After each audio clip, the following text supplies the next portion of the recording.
I still remember the sound of ice clinking in water glasses when everything changed. The Cattlemen's Association banquet hall smelled like cheap cologne mixed with diesel exhaust from the parking lot. Men in dress boots tracking frozen mud across the carpet, radiators hissing against the January cold. I sat at the back table, same spot for 30 years, watching Dr. Marcus Gill accept the Rural Veterinarian of the Year award. He was 34, sharp in his new suit, and when he took the microphone, his voice carried clear across the room. "None of this would be possible without my mentor, Walt Brennan," he said, gesturing toward me, like a father to me. Pride swelled in my chest. I started to stand, hand half raised. Then I saw it. Under the table, Marcus's left hand intertwined with my wife Diane's fingers. Resting on her thigh, casual, intimate, practiced. Our eyes met. He didn't let go. Just that slight smirk I'd somehow never noticed before. I sat back down. Didn't clap, didn't breathe. Calculated. How long? After the ceremony, Marcus found me by the coat rack. "Walt, need you to sign that USDA facility upgrade permit Monday. Grant deadline's tight. 85,000 on the line." I nodded, numb. Diane kissed his cheek. "Congratulations." Her lipstick stayed on his skin. The drive home took 40 minutes on county roads, slick with black ice. My knuckles went white on the steering wheel. Diane hummed along to the radio, some song about second chances.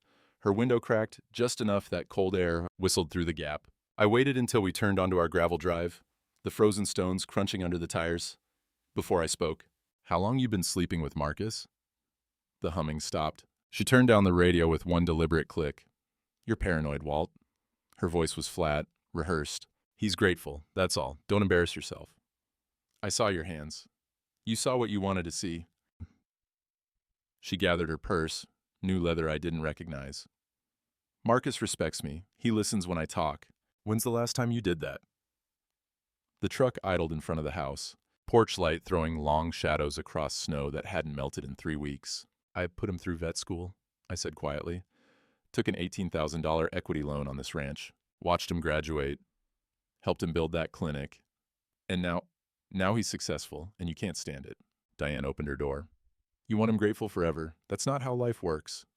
She went inside. I sat in the truck until the cold seeped through my coat and my breath fogged the windshield. Morning came at 5 like always. I made coffee in the dark, filled my thermos, pulled on Carhartt overalls that smelled like hay and diesel. The thermometer outside the kitchen window read 14 degrees. My fence walk was ritual, 40 years of checking wire, counting cattle, measuring the ranch against itself. The frozen ground rang hollow under my boots. My breath came out in clouds that hung in the still air.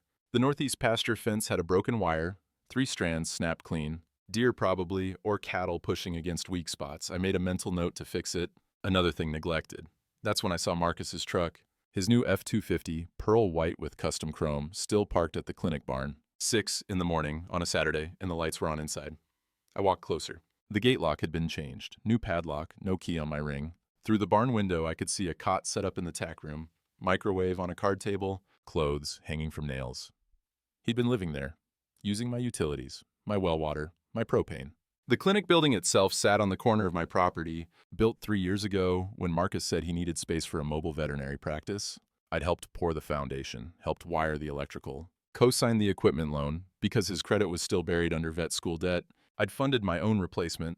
The cold bit through my gloves. I stood there until my coffee went lukewarm, staring at that building, doing the math I'd been too trusting to do before. Back at the house, Diane's car was gone. No note.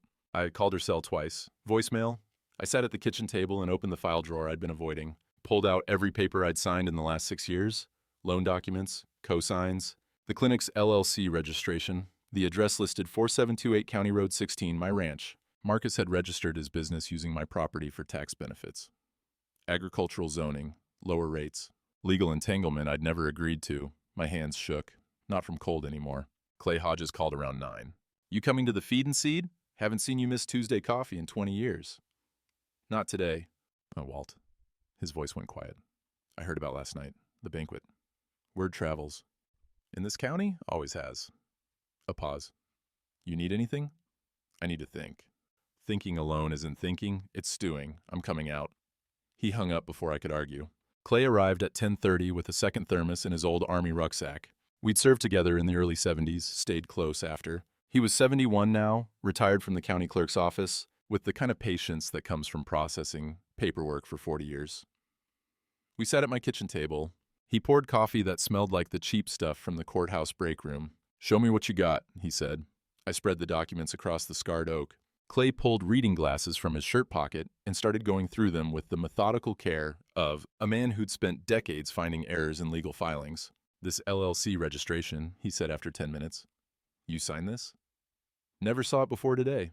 "But it's your address, your ag zone designation." He tapped the paper. "Marcus filed this as primary business owner, listed you as property owner, but there's no consent form attached. That's required for ag tax purposes." "Well, meaning?"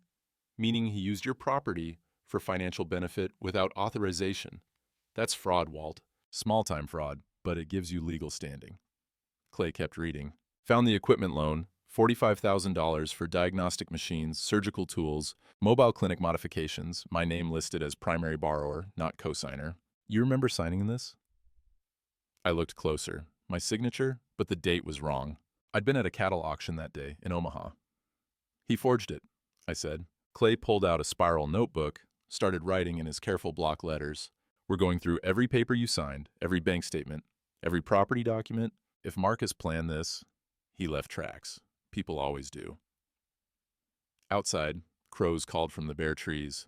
The sound of them echoed across frozen fields. My phone buzzed. Text from Marcus. "Need that signature Monday. Don't make this complicated." I set the phone face down on the table. Clay looked up from his notes. "What signature?" "USDA facility upgrade permit, $85,000 grant. Can't get it without the property owner's approval." Clay smiled, the kind of smile that meant he'd found the angle. "Walt, you just realized something important." "What's that?"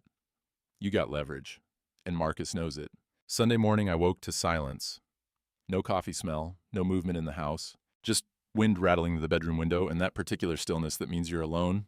I made coffee at 5 like always, stood at the kitchen counter watching darkness fade to gray. The thermos was half full when I heard Diane's car pull into the drive. She came in fully dressed, black slacks, cream blouse I'd never seen, makeup already done. Placed a manila envelope on the table beside my coffee mug, careful not to let it touch the wet ring. "My lawyer will call you," she said. "Diane." "Don't." She held up one hand. "Just don't. You'll get the details from him." 35 years, I said. "That's worth a conversation." 35 years of you choosing this ranch over me, over everything." Her voice was steady, practiced. "Marcus sees me, actually sees me. You look at me and see the woman who cooks your breakfast. That's the difference." She left. Engine starting, gravel crunching, taillights disappearing down the county road. I opened the envelope. Petition for dissolution of marriage. Diane Marie Brennan, petitioner. Walter James Brennan, respondent. The language was cold, clinical.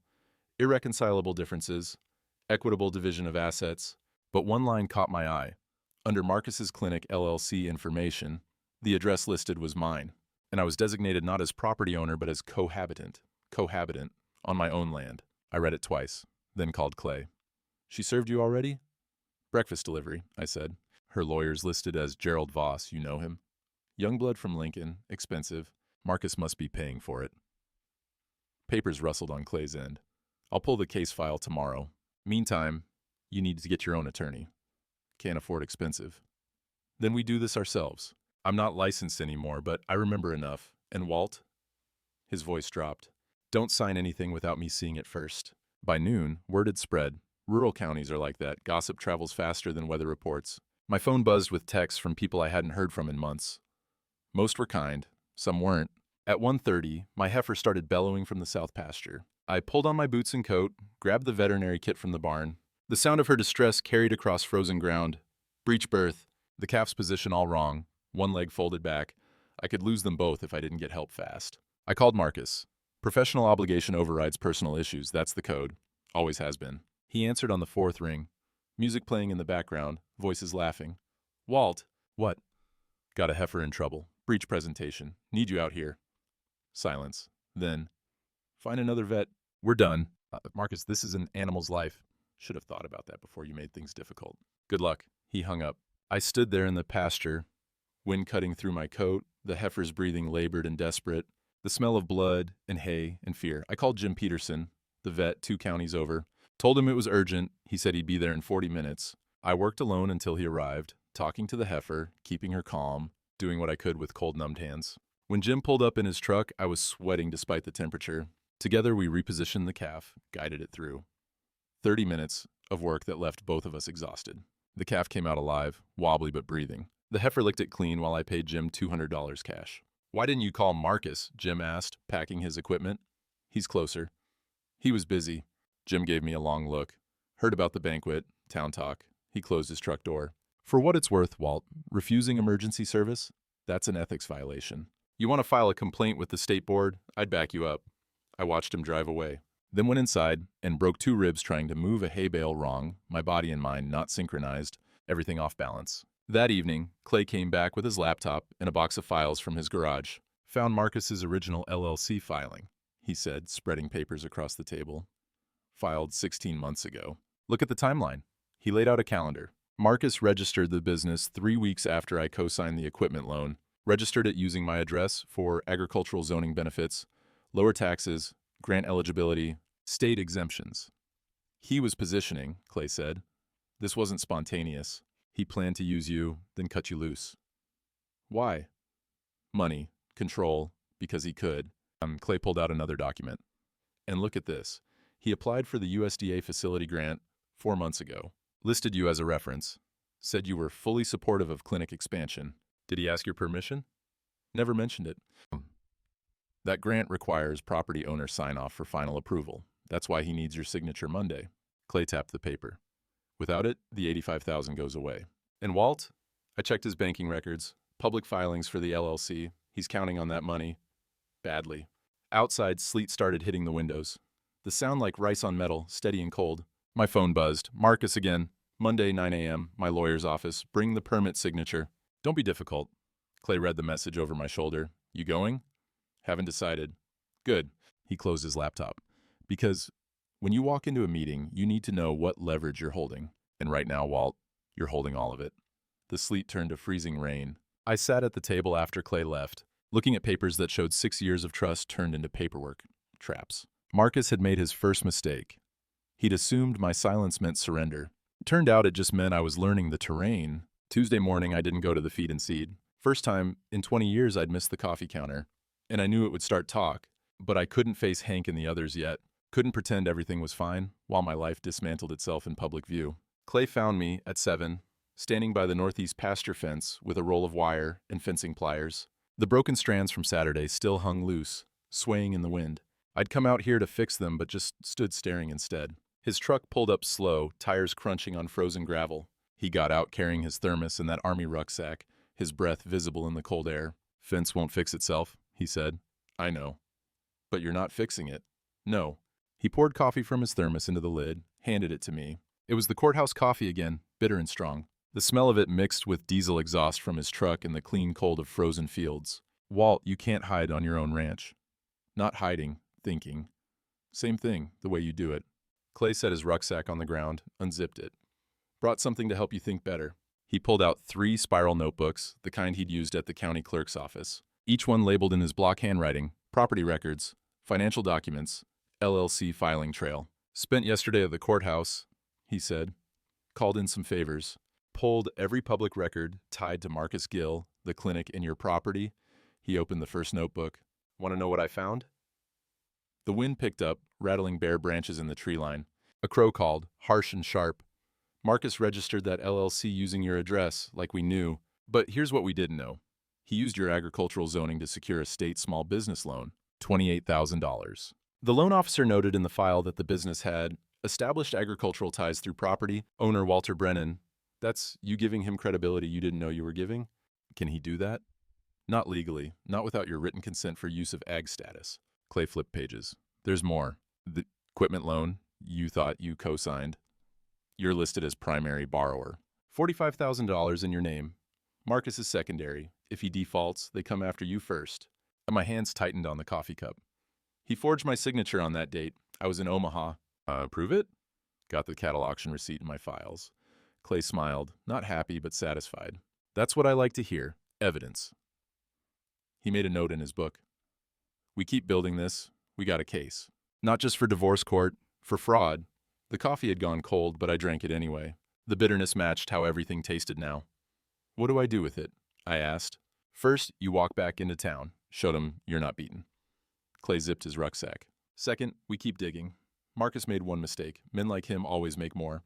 Thursday afternoon, I drove into town for feed supplies. The feed and seed parking lot was half full, trucks I recognized lined up like always. I almost turned around. Then I remembered Clay's words. Show them you're not beaten. Inside, the smell of burlap and fertilizer was familiar, comforting. The tin ceiling echoed with voices from the coffee counter. Hank Mitchell stood behind the register, 60 years old, and built like he still bucked hay every morning. He saw me and nodded. Walt, usual order? 50 pounds cracked corn, 2 salt blocks. You got it. He wrote it on the order pad, then leaned forward, voice dropping. Heard about the divorce. Sorry. Appreciate it. Also heard Marcus Gill came in yesterday wanting fence posts on account. Told him no. I looked up. Why? Because I've known you 40 years, and I've known him 6. Math's easy. Hank tore off the order slip. Marcus didn't like it much. Threatened to take his business to the co-op in Hartwell. What'd you say? Said that was his right as an American. Hank grinned. Then told him cash only from now on, no account privileges. He paid cash once last month. Bills still smelled like someone else's wallet. Other men at the coffee counter were listening now. Dale Warner, Tom Hastings the Reverend, Eddie Kowalski, who ran the grain elevator. The kind of audience that meant what happened here would be in every kitchen in the county by dinner. Marcus said something else too, Hank continued, louder now. Said you were making things difficult for his business. That you were bitter and holding grudges. He rang up my order on the old register. I told him a man who won't doctor another man's dying cow has no business calling anyone bitter. The coffee counter went quiet. Eddie Kowalski set down his cup. He refused emergency service? Eddie asked. Sunday, I said. Breech birth. Told me to find another vet. Tom Hastings shook his head. The Reverend's disapproval carried weight in this county. Always had. That's not right. That's not professional. I paid Hank, took my receipt, started for the door. Walt, Eddie called. Marcus uses my grain elevator for his horse clients' feed orders. Been running an account, just so you know. That account's closed as of today. I nodded. Couldn't trust my voice. Outside, Marcus's white F-250 pulled into the parking lot. He saw my truck, saw me standing by the door. For a moment, our eyes met through his windshield. Then, he threw the truck in reverse and peeled out, tires squealing on cold pavement. Hank came out, wiping his hands on his apron. He's scared, Walt. Scared men make mistakes. I drove home with my supplies, and something I hadn't felt in days. Not victory, but maybe the possibility of it. The call came from Reverend Tom Hastings on a Friday afternoon 2 weeks after the banquet. His voice was careful, measured in the way ministers use when delivering bad news, dressed as opportunity. Walt, I'm hosting a community meeting at the church tomorrow evening, 6 o'clock. Marcus requested it, and I felt it was appropriate to provide a neutral space for dialogue. I stood at my kitchen window, watching sleet turn the fields gray. Dialogue about what? He says there's been misunderstandings. That the community is taking sides based on incomplete information. Tom paused. He's bringing character witnesses, farmers he's helped. I thought you should know. Now, do you believe him? I believe in giving people a chance to speak their truth. Both sides. Another pause. Will you come? I'll be there. The church basement smelled like old hymnals and burnt coffee. Folding chairs arranged in rows, fluorescent lights humming overhead. By 6:15, 60 people had crowded in, more than Sunday services usually drew. Marcus stood at the front with Diane beside him. She wore a navy dress I'd never seen, her hair styled different. Marcus had on a sweater and slacks, looking professional and wounded at the same time. His lawyer, Gerald Voss, sat in the front row taking notes. I sat in back with Clay. The radiator clanked and hissed, fighting against February cold seeping through the basement windows. Tom opened with a prayer, then turned it over to Marcus. I asked for this meeting because lies are being spread. Marcus began, his voice carrying easily. Walt Brennan is a man I respect, a mentor who taught me everything. But he's struggling with the changes in his life, and that struggle has turned into attacks on my character and my business. He gestured to 3 farmers in the front row. These men can tell you how I've served this community, how I've driven out at 2 in the morning to save their livestock, how I've extended credit when times were tight. One by one they stood, talked about Marcus's skill, his dedication, his willingness to help. Their testimonies were genuine. I'd heard the same stories myself, felt pride hearing them before. Walt's been telling people I refused emergency service. Marcus continued. That's not what happened. I explained I was unavailable that particular Sunday due to other commitments. I gave him another vet's number. That's not refusal, that's proper referral. Murmurs in the crowd, some nodding. And now he's blocking a crucial USDA grant that would allow me to expand services to 3 additional counties, services this region desperately needs. Marcus's voice hardened slightly, not because of any legitimate concern, because he's angry about his marriage ending. He's using his property ownership to punish me for his wife's choices. Diane nodded beside him, dabbing at her eyes with a tissue. I'm asking this community to see the truth, Marcus finished. I've dedicated my career to serving you. Don't let one man's bitterness destroy that. He sat down to scattered applause. Tom looked at me. Walt, do you want to respond? Every eye in that basement turned my direction. I felt Clay's hand on my arm. A warning or support, I couldn't tell. I stood. My legs felt unsteady, but I walked to the front, the floorboards creaking under my boots. I don't have witnesses prepared, I said. Didn't know I needed them. But Marcus is right about one thing. I did teach him everything. I looked at the 3 farmers in the front row. Taught him to deliver a breech calf. Taught him to read a fever, to set a fracture, to know when an animal was suffering beyond help. The basement was silent, except for that radiator's rhythmic clanking. I also co-signed his equipment loans, put up my property for his business license, took an equity loan on my ranch to help with his vet school tuition. When his own loans fell short, I pulled a folded paper from my jacket. This is that loan agreement. $18,000. 6 years ago, never been repaid. I handed it to Tom, who looked at it and passed it to Gerald Voss.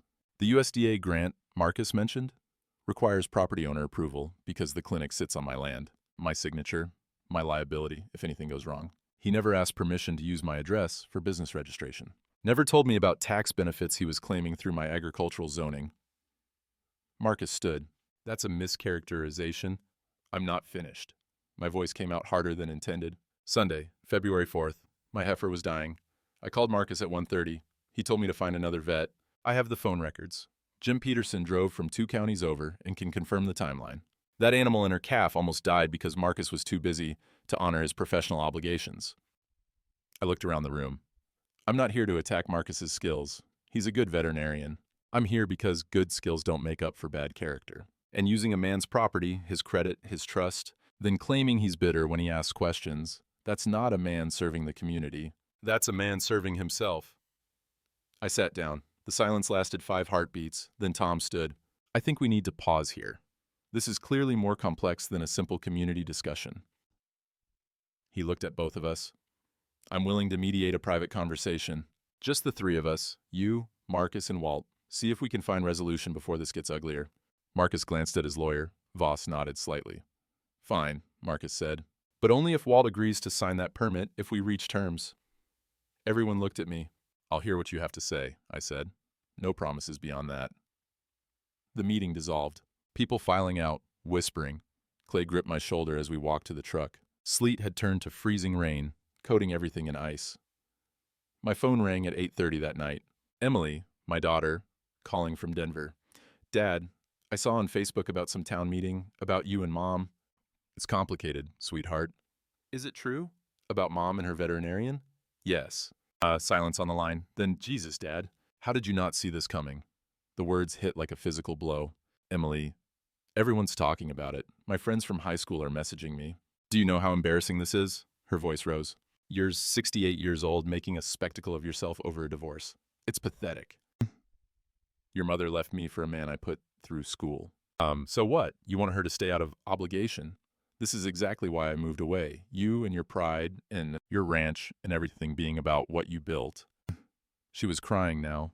Angry tears I could hear through the phone. Mom deserves to be happy. If you'd paid attention to her instead of your precious cattle, maybe she wouldn't have left. I'm siding with Mom on this. She called me last week, explained everything. You're being vindictive, Dad. Let her go. Sign the papers and let both of them move on. She hung up. I sat at the kitchen table, phone still in my hand, Clay's notebook spread in front of me, the packet of divorce papers Diane had served. Outside, ice coated the world. Inside, the radiator ticked, and the refrigerator hummed, and I was 68 years old, and my own daughter thought I was the villain. I picked up a pen, pulled the divorce papers toward me, sat there for an hour with that pen hovering over the signature line. Then I set it down, pushed the papers away, opened Clay's notebook instead, started reading every document again, searching for something I'd missed. If my own family thought I was wrong, maybe I was. Or maybe being right didn't require anyone else's permission. Sunday morning came cold and clear. The thermometer read 22 degrees, but the sun was bright against melting icicles. February, giving way to something that wasn't quite spring but wasn't full winter anymore either. I got dressed at 5:30, shaved, put on my good jeans and the button-down shirt Diane had bought me 3 Christmases ago, polished my boots until the leather shone. Clay called at 6. You sure about this? No. Good. Means you're thinking. He paused. Want me to come with? I need to do this alone. The church parking lot was half full when I arrived at 8:45. I sat in my truck, watching people file in, their breath visible in the cold morning air. The smell of coffee from the fellowship hall drifted through my cracked window. At 8:50, Diane's car pulled in. Marcus's truck right behind her. They parked side by side, got out together. Marcus held the church door for her, his hand resting briefly on the small of her back. I waited until they went inside. Then I followed. The sanctuary smelled like old wood and heating oil and the lilies someone had brought for the altar. Tom Hastings was greeting people at the door. He saw me, and his eyes widened slightly, but he nodded. I walked down the center aisle to the third pew from the front, my family's pew, where my father sat and his father before him. 4 generations of Brennans, in that exact spot, every Sunday. Diane and Marcus were in the back, 7 rows behind me. I didn't turn around. Just sat down, removed my hat, and waited for the service to start. The organ began. People stood for the opening hymn. I could feel eyes on me, the whole congregation aware of the geometry, the statement I was making simply by being there. Tom's sermon was about bearing false witness, about the 9th commandment and the damage lies due to communities. His voice carried through the sanctuary, measured and clear. "We live in a place where a man's word still matters," Tom said, "where a handshake means something. But what happens when someone takes that trust and twists it? When they use our good nature against us?" He wasn't looking at anyone in particular, but the message landed like stones in still water. After the service, I stood in the parking lot by my truck. People filed past. Some nodded. Some looked away. Mrs. Henderson from the grain bank stopped. "Walt, good to see you here." "Good to be here." "Don't let the gossips win," she said quietly. "My husband and I know what kind of man you are." She patted my arm and moved on. I was unlocking my truck when Marcus approached. Diane stayed by their vehicles, arms crossed against the cold. "That was a statement," Marcus said, "sitting in your family pew. It's where I sit every Sunday, while everyone watches, while everyone judges." His jaw tightened. "You're making this personal, Walt. It doesn't have to be." You're right. It could have been professional, could have been honest." I met his eyes. "It could have been a lot of things it wasn't." He stepped closer. Close enough I could smell his cologne. Expensive, the kind that comes in glass bottles with foreign names. "I'm offering you a way out," he said, voice low. "Sign the USDA permit. I'll pay you back the $18,000 over 5 years. $500 a month. We walk away clean. And the equipment loan I'm primary on? That's separate, between me and the bank. But I'm liable if you default." "I won't default." He smiled, but it didn't reach his eyes. "Come on, Walt, we can both win here. Don't be stubborn." I looked past him at Diane. She was watching us, her face unreadable. "I hope you're man enough to tell the truth when it matters," I said. Marcus's smile vanished. "What's that supposed to mean?" "Means I've been lied to enough. When truth matters, I hope you'll choose it." "Truth?" He laughed, short, sharp, contemptuous. "You want truth? You're ancient history, Walt. A relic who can't accept that the world moved on without him. Diane saw it. The whole town sees it. You're the only one still pretending you matter." He walked away. Diane got in his truck without looking back. I stood there until the parking lot emptied, until the cold seeped through my coat and my hands went numb. The church door closed with a hollow thud. Tom Hastings waved from the window. I drove home, made a sandwich I didn't eat, and sat at the kitchen table with a yellow legal pad. Started writing. "Your Honor, my father taught me a handshake means something. I'm writing because I need you to know what mine cost me." Crossed it out, started again. "Dear Judge Whitmore, you probably don't remember me, but I coached your 4-H cattle team 30 years ago. You were 12, determined to show a heifer that outweighed you by 600 pounds. You won grand champion that year because you refused to quit, even when that animal stepped on your foot and broke 2 toes. I'm writing because I need that same determination now. And I don't have it in me alone." Crossed that out too. Crumpled the page. Clay called it too. "How'd it go?" Went, that's not an answer. "Marcus offered $500 a month for 5 years. Wants me to sign the permit." "What did you say?" "Nothing useful." I looked at the crumpled papers on the table. "Clay, I'm trying to write a letter to Judge Whitmore. Can't get it right. Every draft sounds either too angry or too pathetic." "You're writing it wrong," Clay said. "Stop trying to sound like a lawyer. Write like you're talking to your granddad. Plain truth. No embellishment." "Don't have a granddad anymore." "Then talk to mine. He's been dead 40 years, and he's still the best audience I know." Clay's voice softened. "Write what happened. Well, just what happened. Let the facts do the work." After he hung up, I pulled out a fresh sheet, put the pen to paper, wrote, "This is what happened," and kept writing. 3 hours later, I had 2 pages. My hand cramped, and the kitchen had gone dark, and I was exhausted. But the words were true. No anger. No self-pity. Just the timeline of trust betrayed, documented with dates and amounts and the kind of precision my father would have respected. I folded the letter, put it in an envelope. Didn't seal it. Wasn't ready yet. Outside, the temperature was dropping again. The puddles from this morning's melt were freezing over, ice forming in the ruts of the driveway. Not spring yet, but the light was changing, the days getting longer. Something was shifting, even if I couldn't name it yet. The envelope arrived on a Tuesday, delivered by certified mail. County Extension Office, letterhead, return address in Lincoln. My hands shook opening it. Notice of complaint and pending investigation, Walter J. Brennan. Alleged misuse of agricultural education funds, 2018 to 2024. The State of Nebraska Department of Agriculture has received a formal complaint regarding your tenure as County Extension Agent. The complaint alleges unauthorized use of program funds for personal benefit and failure to maintain proper documentation of equipment purchases. An audit of your records will commence March 15th. You are required to provide all financial documentation from your time in office. Failure to comply may result in criminal charges and pension forfeiture. I read it 3 times. The paper smelled like fresh ink and bureaucracy. Clay arrived 20 minutes after I called, found me sitting at the kitchen table, the letter spread in front of me like evidence at a crime scene. "Let me see it," he said. He read slowly, his reading glasses perched on his nose. Outside, mud season had arrived in earnest. The fields a mess of brown water and thawing earth. Crows called from the fence line, their voices harsh. "Who filed the complaint?" I asked. Clay flipped to the second page. "Doesn't say. Anonymous tipster, routed through the state office." He set it down. "But we both know who it was." "Marcus. Has to be. Timing's too perfect." Clay pulled out his notebook. "He's trying to destroy your credibility before any divorce hearing. Make you look corrupt. If the town thinks you're a thief, they won't believe anything else you say." I never touched program funds. Everything was documented. "You got those documents?" "In storage. 10 years of receipts, purchase orders, approval forms." I rubbed my face. "All boxed up when I retired 3 years ago. Then we pull them. Show them you kept records better than most bureaucrats dream about." Clay stood. "Where's the storage?" "Barn loft. Marked boxes.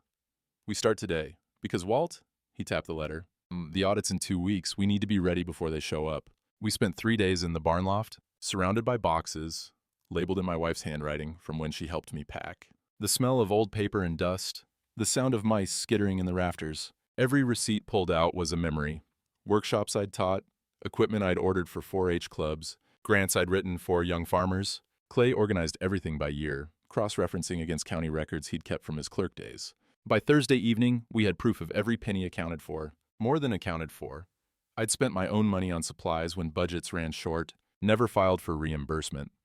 "This is what I thought," Clay said, holding up a folder. "You didn't misuse funds. You subsidized the program out of your own pocket. Over $6,000 across 10 years. Job needed doing. Job needed documenting." He made notes. "When the auditor comes, we show them this. They'll see the complaint's baseless. Malicious, even." That night, the local paper ran a story. "Veteran extension agent under investigation." Half a column on page 3, but enough. By Friday morning, 3 people had called to say they'd heard about it. By afternoon, the feed and seed was buzzing. I went in anyway. Needed salt blocks. Hank rang up my order without comment, but his face was tight. The coffee counter had gone quiet when I walked in. Tom Hastings, Eddie Kowalski, Dale Warner all staring into their cups. "Something you all want to say?" I asked. Tom looked up.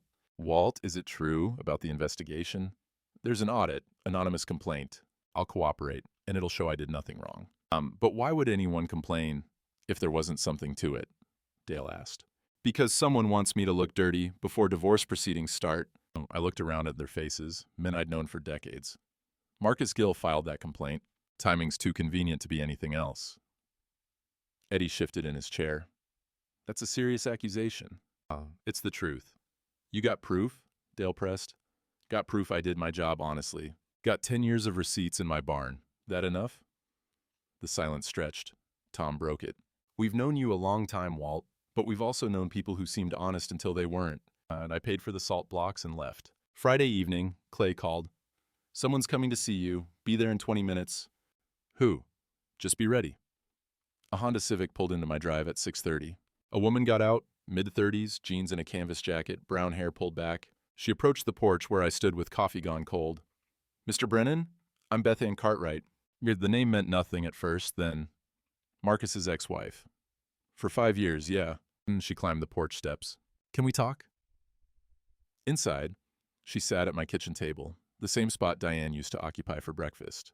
The same spot I'd read divorce papers and written letters and plotted strategy with Clay. Beth Ann opened a cardboard file box she'd carried from her car.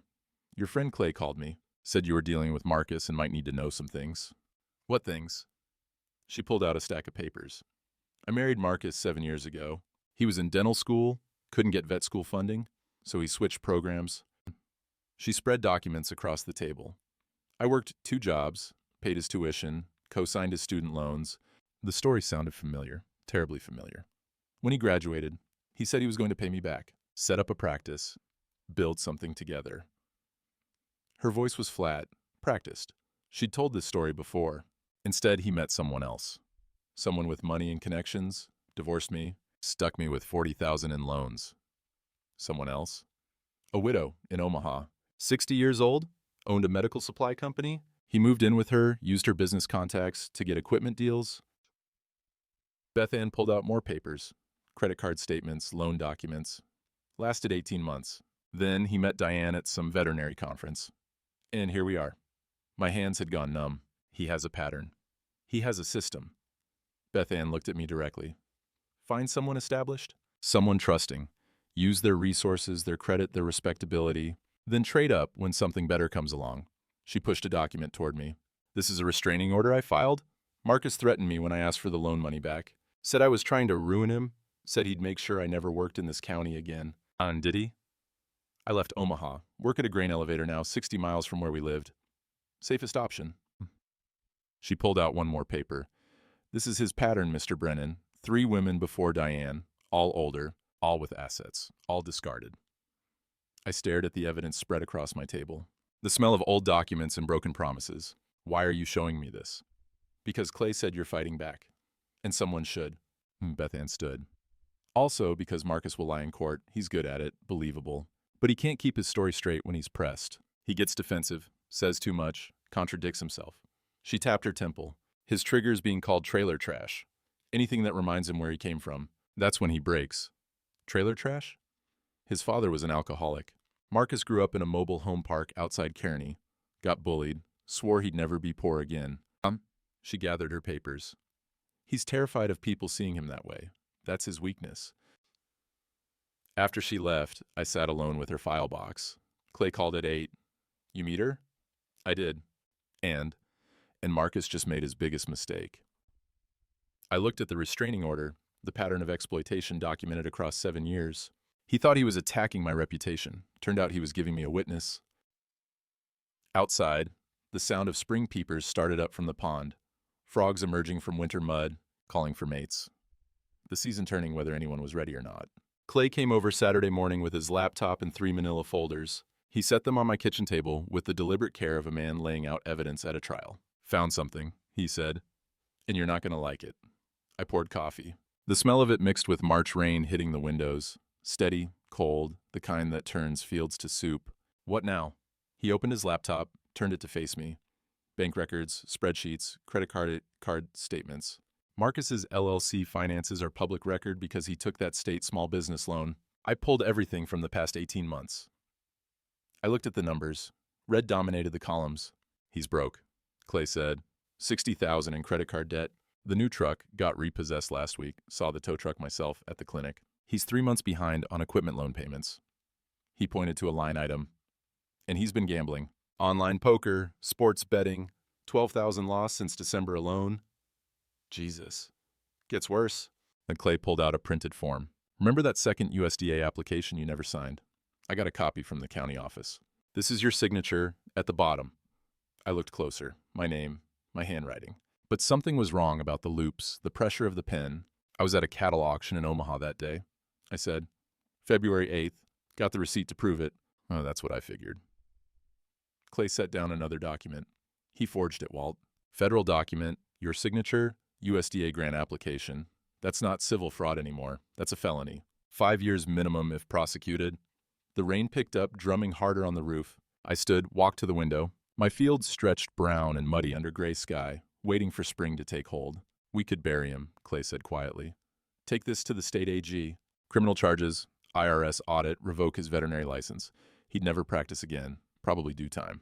I kept staring at the fields, thinking about Marcus at 28, fresh out of school, eager and grateful, thinking about the day I'd helped him deliver his first breech calf, how his hands shook until I steadied them, how he'd looked at me after and said, I want to be like you someday. Walt, I want justice, I said. Not revenge. There's the difference. Is there? After what he did, I turned from the window. My father built this ranch from nothing. Taught me that a man's character shows in how he wins, not just that he wins. I sat back down. Marcus deserves consequences, legal ones, financial ones, but destroying him completely? Making sure he can never practice again? I shook my head. That's not justice. That's just me becoming what he is. Clay was quiet for a long moment. Then he closed the laptop. You're a better man than me. Just a tired one. I looked at the evidence spread across the table. What's the difference between using this for criminal prosecution versus divorce proceedings? In divorce court, it proves his character, his financial deception, his pattern. Judge rules accordingly. Property division, alimony, restitution. Clay tapped the forged signature. Criminal court, this becomes about punishment. Prison time, permanent record, end of his career. Then we use it in divorce court. Let the judge see who he is. But we don't push for criminal charges unless he forces our hand. Even after everything. Especially after everything. I gathered the documents into a neat stack. I'm not doing this to destroy Marcus. I'm doing it to get back what's mine. My property, my reputation, my dignity. There's a line between those things, and I'm not crossing it. Clay nodded slowly. Your dad would be proud. Stubborn, but proud. Sunday afternoon, Tom Hastings called. Walt, I've scheduled mediation for Tuesday. My office, 2 o'clock. You, Marcus, and me. Last chance to settle this before it goes to formal court proceedings. I'll be there. Bring documentation. Whatever you think supports your position. He paused. And Walt, come ready to compromise. Mediation only works if both sides bend a little. I'll bend as far as honest truth allows. That's what worries me. Monday night, I rewrote the letter for the 4th time. Simpler now, cleaner. Just the facts arranged in chronological order. Loans given, promises made, documentation of every dollar. The story told itself without embellishment. I included copies of Beth Ann's restraining order, Marcus's forged USDA signature, the timeline showing when he registered the LLC using my property, bank records proving he'd spent marital funds, my funds, on gambling. At the bottom, I wrote, Your Honor, I taught Marcus Gill to deliver calves and read fever charts and treat founder and horses. I thought I was teaching him to be a veterinarian. Turns out, you can teach a man a trade without teaching him honor. Those are different lessons, and I failed at the second one. I'm not asking you to destroy him. I'm asking you to make him pay what he owes. In money, in restitution, in consequences. I'm asking for the same thing I taught my cattle. Fair weight on the scale. My father said a handshake means something in this county. I'm asking you to prove him right. I signed it, sealed the envelope, addressed it to Judge Teresa Whitmore. Didn't mail it yet. Tomorrow's mediation first. Let Marcus have one more chance to do the right thing. Then the letter would become necessary or not. Clay called at 9. You ready for tomorrow? Ready as I'll get. Marcus knows he's cornered. Cornered men are dangerous. Or honest, I said. Sometimes pressure reveals what was there all along. You really believe that? I looked at the sealed envelope on my table, pale and final in the lamplight. I have to, I said, otherwise none of this means anything. The county courthouse smelled like floor wax and old radiators. Judge Teresa Whitmore's chambers occupied the second-floor corner. Wood-paneled walls, American flag in the corner, county seal above her desk showing a wheat sheaf and a cow. The brass plaque on her door still read what it had for 20 years. Honorable Teresa Whitmore, Circuit Court. I arrived 15 minutes early with Clay. We sat on the bench outside her chambers, watching lawyers and clerks move through hallways that echoed with footsteps and hushed conversations. The building had that particular silence of institutions. Thick walls, tall ceilings, the weight of decisions made and recorded. Marcus arrived at 9:55 with Gerald Voss. Marcus wore a suit I'd never seen, charcoal gray with a silver tie. He looked past me like I wasn't there. Diane came 5 minutes later, alone, staying near Marcus, but not quite with him. At 10 o'clock exactly, Judge Whitmore opened her door. She was 58, silver hair cut short, reading glasses on a chain around her neck. She'd aged since I'd coached her 4-H team, but her eyes were the same, sharp, missing nothing. Come in, she said. All of you? Her chambers held a conference table, 8 chairs, windows overlooking the town square, where snow was finally gone and mud showed through. We sat, Marcus and his lawyer on one side, me and Clay on the other. Diane took a chair at the end. Judge Whitmore sat at the head. This is an informal hearing, she began. Both parties have requested divorce proceedings, and I'm here to review Preliminary arguments before we schedule a formal trial. She looked at Gerald Voss. Counselor, you filed first. Present your client's position. Voss opened his briefcase, pulled out a folder. Your Honor, Dr. Marcus Gill is a respected veterinarian who's built a thriving practice serving 3 counties. During his marriage to Mrs. Brennan, which lasted less than 18 months, he contributed significantly to household expenses while also building his professional reputation.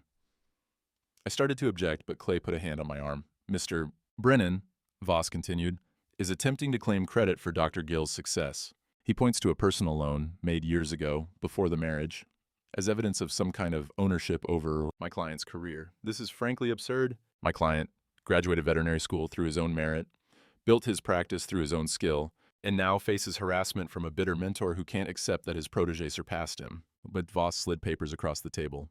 We're requesting simple divorce terms. Mrs.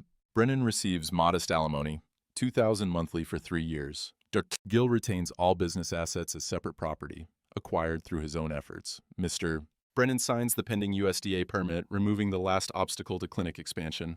Everyone moves forward. Judge Whitmore looked at the papers, then at me. Brennan, you're not represented by counsel.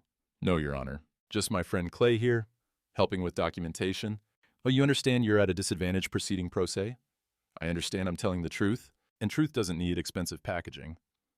The corner of her mouth twitched. Fair enough. Present your position. Clay opened his folder. I'd practiced this, but now my mouth went dry. The radiator hissed. Someone walked past in the hallway outside.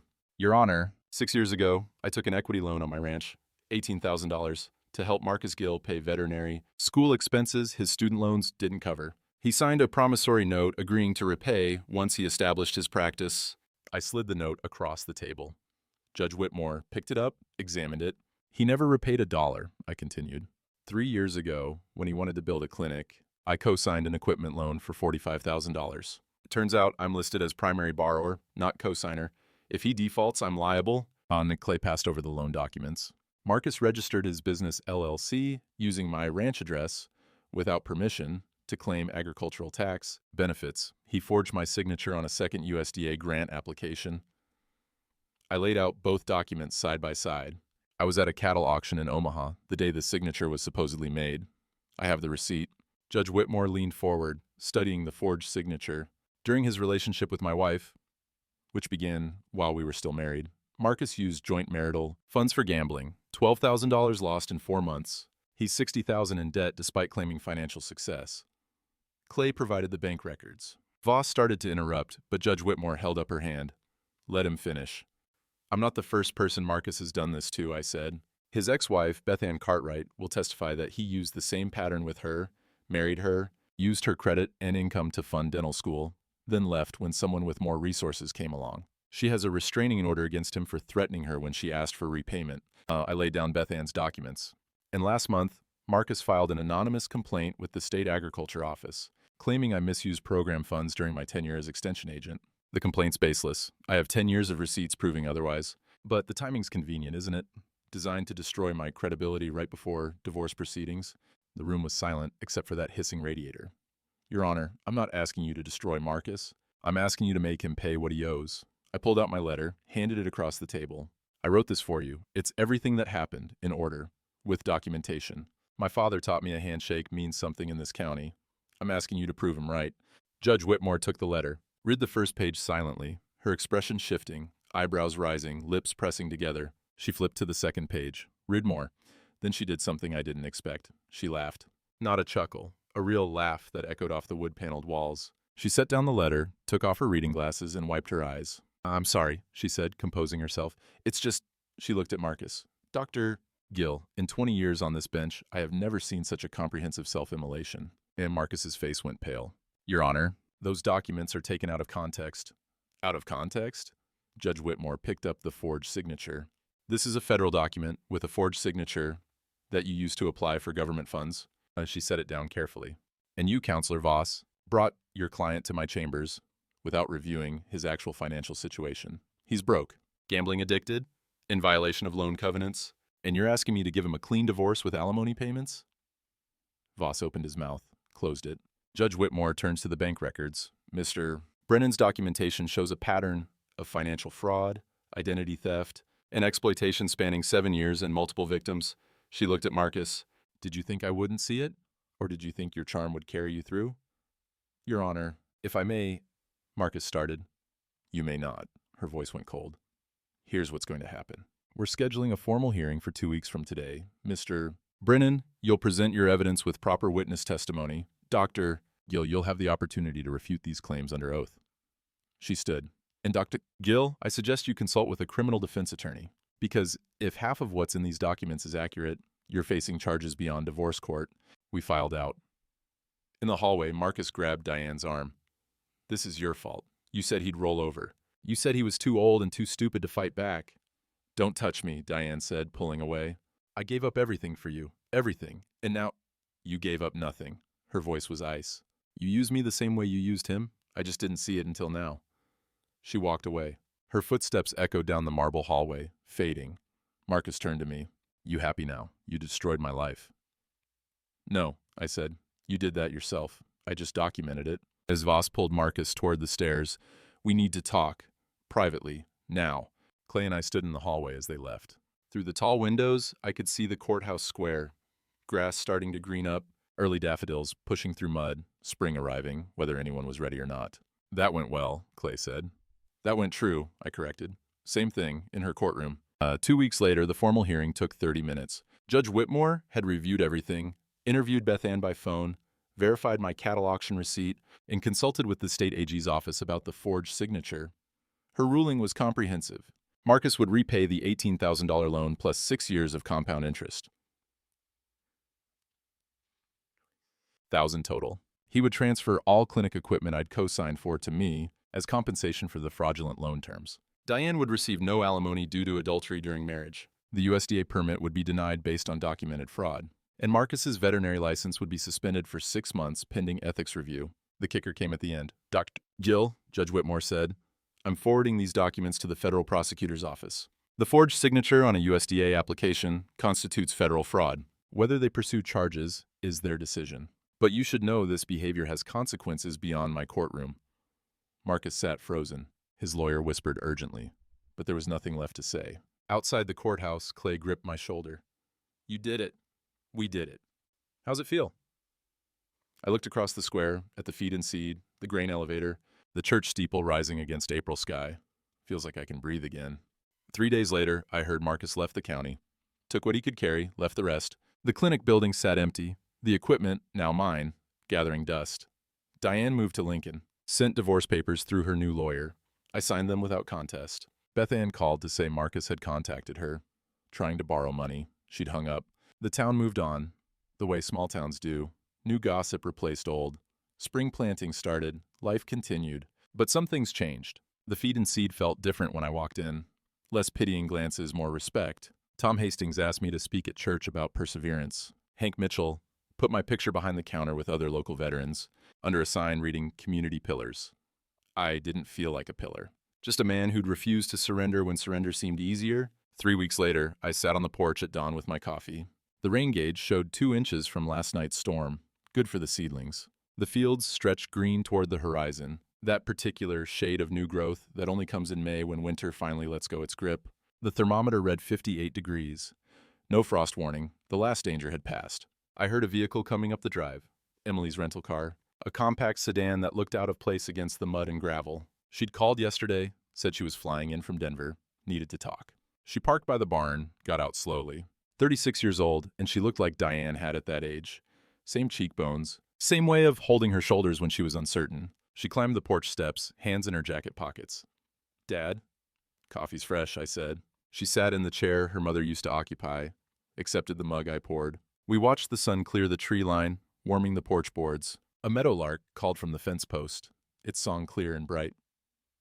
I was wrong, Emily said finally. What I said on the phone. About you being pathetic, about taking Mom's side. She stared into her coffee. I didn't know the whole story. You knew your mother's version. She lied, Dad, about all of it. She told me you were controlling, that you ignored her, that Marcus was just a friend who understood her. Emily's voice cracked. Then the court documents went public. Then Beth Ann called me. Then I saw what he'd done, the forgery, the gambling, the pattern. Your mother made her choices. Can't blame her for all of it. Yes, I can. She looked at me, eyes red. She knew. She had to know what kind of man he was. And she chose him anyway. Chose hurting you. A newborn calf wobbled across the south pasture, learning its legs. Its mother followed close, protective and patient. I chose to believe the best in people, I said. That's not a flaw, even when it costs me. Rather be too trusting than too cynical. You sound like Grandpa. He taught me well. Emily set down her coffee, pulled an envelope from her pocket. I talked to my firm. They're opening a Cheyenne office. Need someone to manage it. I asked for the position. Cheyenne's only 3 hours from here. I could visit weekends, help with haying season, maybe... She stopped. Maybe we could rebuild what got broken. I took the envelope. It was her resignation letter from the Denver office, effective June 1st. You don't have to do this for me, I said. I'm not doing it for you. I'm doing it because I forgot where I came from, forgot what matters. She gestured at the fields. This place, this land, the kind of man who fights for what's right even when everyone tells him he's wrong. That's worth being near. We sat in silence while the sun climbed higher, the smell of coffee and wet earth and growing things. Your room's still here, I said, whenever you want it. She smiled, first real smile I'd seen from her in years. I'll take you up on that. After she left, I walked down to the barn. The clinic building sat at the property's edge, empty now. I'd thought about tearing it down, erasing the reminder, but Clay had a better idea. Turn it into a community veterinary clinic, he'd said. Hire a young vet fresh out of school who needs a break, someone with more character than Marcus ever had. Make something good from something rotten. I opened the clinic door. The equipment was still there. Surgical tools, diagnostic machines, the mobile setup Marcus had abandoned. All of it paid for, with my name, my credit, my trust. But it could be something else now, something better.